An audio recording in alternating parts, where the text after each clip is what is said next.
ओम नमः शिवाय। श्री महापुराण श्री विद्वेश्वर संहिता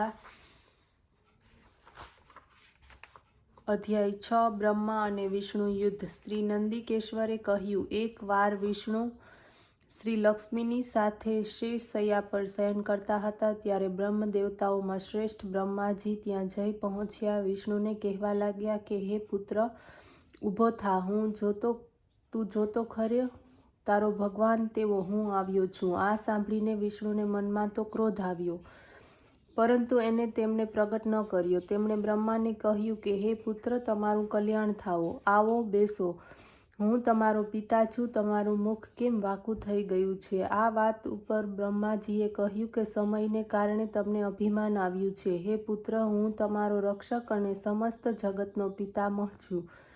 વિષ્ણુએ કહ્યું કે અરે નીચ, તમે તમારી મોટાઈ શા માટે બતાવી રહ્યા છો? સમસ્ત જગત તો મારામાં નિવાસ કરીને રહ્યું છે। તું મારા નાભિકમલમાંથી ઉત્પન્ન થયો છે અને મારી સાથે આવી વાતો કરે છે?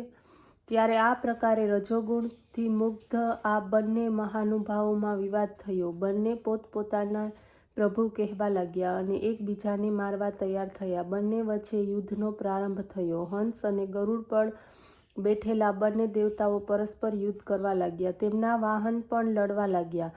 બ્રહ્માજીના વક્ષસ્થલ પર વિષ્ણુએ અનેક અસ્ત્રોનો પ્રહાર કર્યો। બ્રહ્મા વ્યાકુળ થયા। ગુસ્સે ભરાયેલા બ્રહ્માએ વિષ્ણુના વક્ષસ્થલ પર પ્રહાર કર્યો। બંને થાક્યા, હાંફવા લાગ્યા। વિષ્ણુએ બ્રહ્માજીના ઉપર મહેશ્વર અસ્ત્ર ચલાવ્યું, તેનાથી બ્રહ્માજી ઉપર પણ મોટો પ્રહાર થયો। તેમણે પાશુપત શાસ્ત્રથી વિષ્ણુના વક્ષસ્થલ પર પ્રહાર કર્યો। તેમના પરસ્પરના આઘાતોથી દેવતાઓ અત્યંત વ્યાકુળ થઈ ગયા।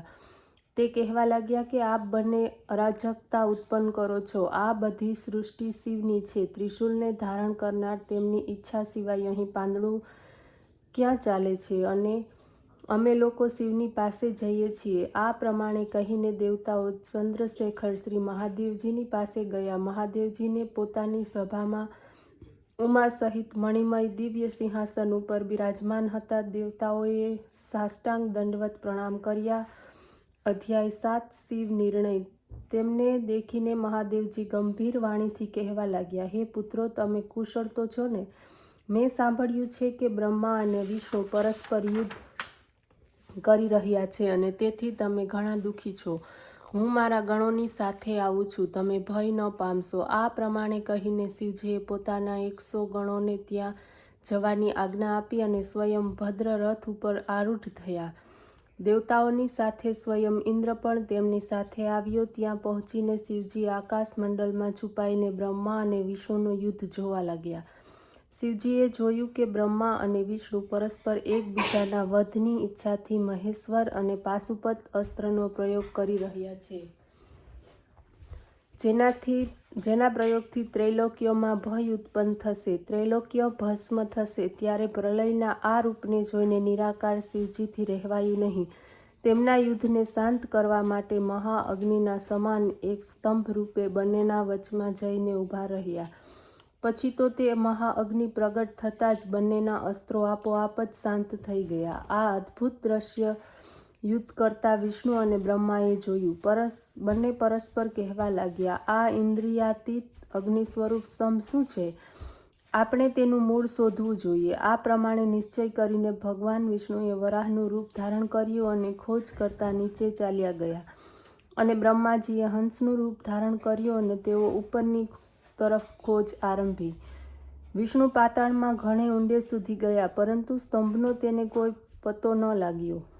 ત્યારે તેઓ યુદ્ધભૂમિમાં પાછા ફર્યા। આ તરફ આકાશગામી બ્રહ્માએ કેતકીના પુષ્પોનું દર્શન કર્યું। તેમને થયું કે તે પોતે સ્તંભનો અંત જોઈ લીધો હતો।